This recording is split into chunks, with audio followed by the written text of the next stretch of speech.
Hey guys, Sleepy Reader here. I'm recording directly via YouTube, so I apologize for the low quality here. I was hoping to quickly just throw out my thoughts on the Orson Scott Card kerfuffle that's going on right now with him writing a few issues of non-canonical Superman.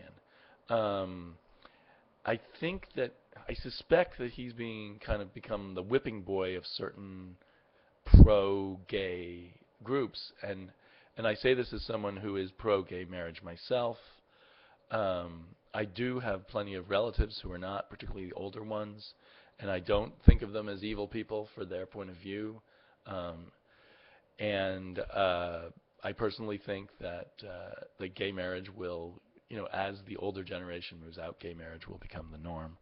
Um, but I think I'm definitely going to read his Superman. I've always enjoyed his writing. I've read about 20 novels of his over a 25-year period. I've read scores of his short stories. I've never seen any particular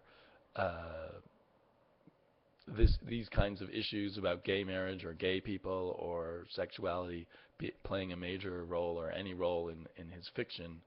Um, and I've probably read a deal of nonfiction by him too. And to my knowledge, he only has one essay where he's defending traditional marriage. He may have more now that he's being attacked by groups. I think he's just so well known that they picked him out. And I think this all started when one reviewer kind of got a hold of this novella of his, which was pretty obscure, which was a rewrite of Hamlet. Um, it was in a book where a bunch of people did short stories rewriting famous Shakespeare stories, I believe. So anyway, almost no one has read that novella. Um, uh, One person who's read it claims it's anti-gay, and people have just taken off on that, and claim that he says all gay people are pedophiles, or many gay people are pedophiles. He says that story, in that story, Hamlet's father is a pedophile, but it's not about Hamlet's father being gay. It's about him being a pedophile, and that he doesn't claim that Hamlet's father was gay in the story. I haven't read it, so I don't know for sure. But I just know that he's a good writer, and I think that there's a prejudice against Mormons, particularly amongst liberals in America, maybe even amongst conservatives in America, that people sometimes go off on, and it's really sad. I get frustrated when I hear all this anger against Mormons. And I have no relationship to Mormons. I just don't like religious prejudice in going in any direction.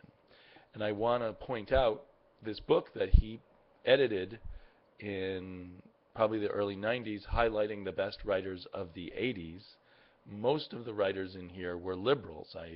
I know enough about the science fiction world and have met enough writers and traveled in circles, have a lot of friends who are science fiction writers, that I'm quite sure that most of the writers that he sort of highlighted as the best of the 80s were liberals, and one of them I want to particularly highlight was Rachel Pollack, who is a transgendered woman.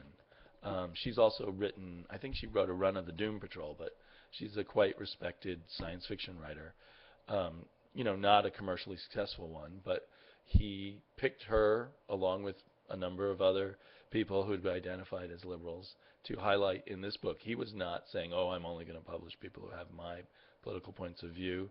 He was not. I'm sure that he's not big into transgendered people either, but he had no problem with publishing them. Here's the Norton Anthology of Science Fiction.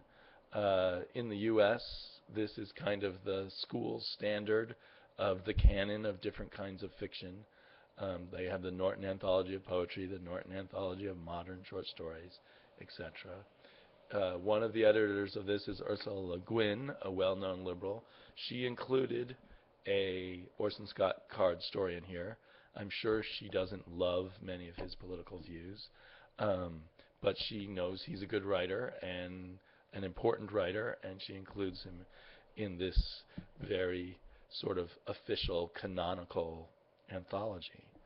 Um, so I don't think you should feel bad about buying an Orson Scott Card comic book. I don't think you should think you're supporting anti-gay things. I think that this using of Orson Scott Card is like a political move. They can get a lot of publicity out of it. They can rattle the cages of DC Comics and make them get all involved, and USA Today and other media outlets will respond to these claims and not research very deeply. It's there's a certain kind of, you get branded as something, and then there's no one looks into it any deeper. They just say, oh, anti-gay, and if they're liberal, they'll say, well, I'm not going to buy it.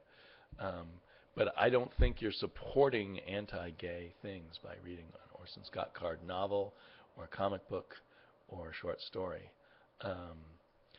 If there's a whole lot more to this that I'm missing, I apologize. But that's where I stand right now, and I just ask people to think about it a little bit before saying I'm not going to read an Orson Scott Card Superman. Talk to you later.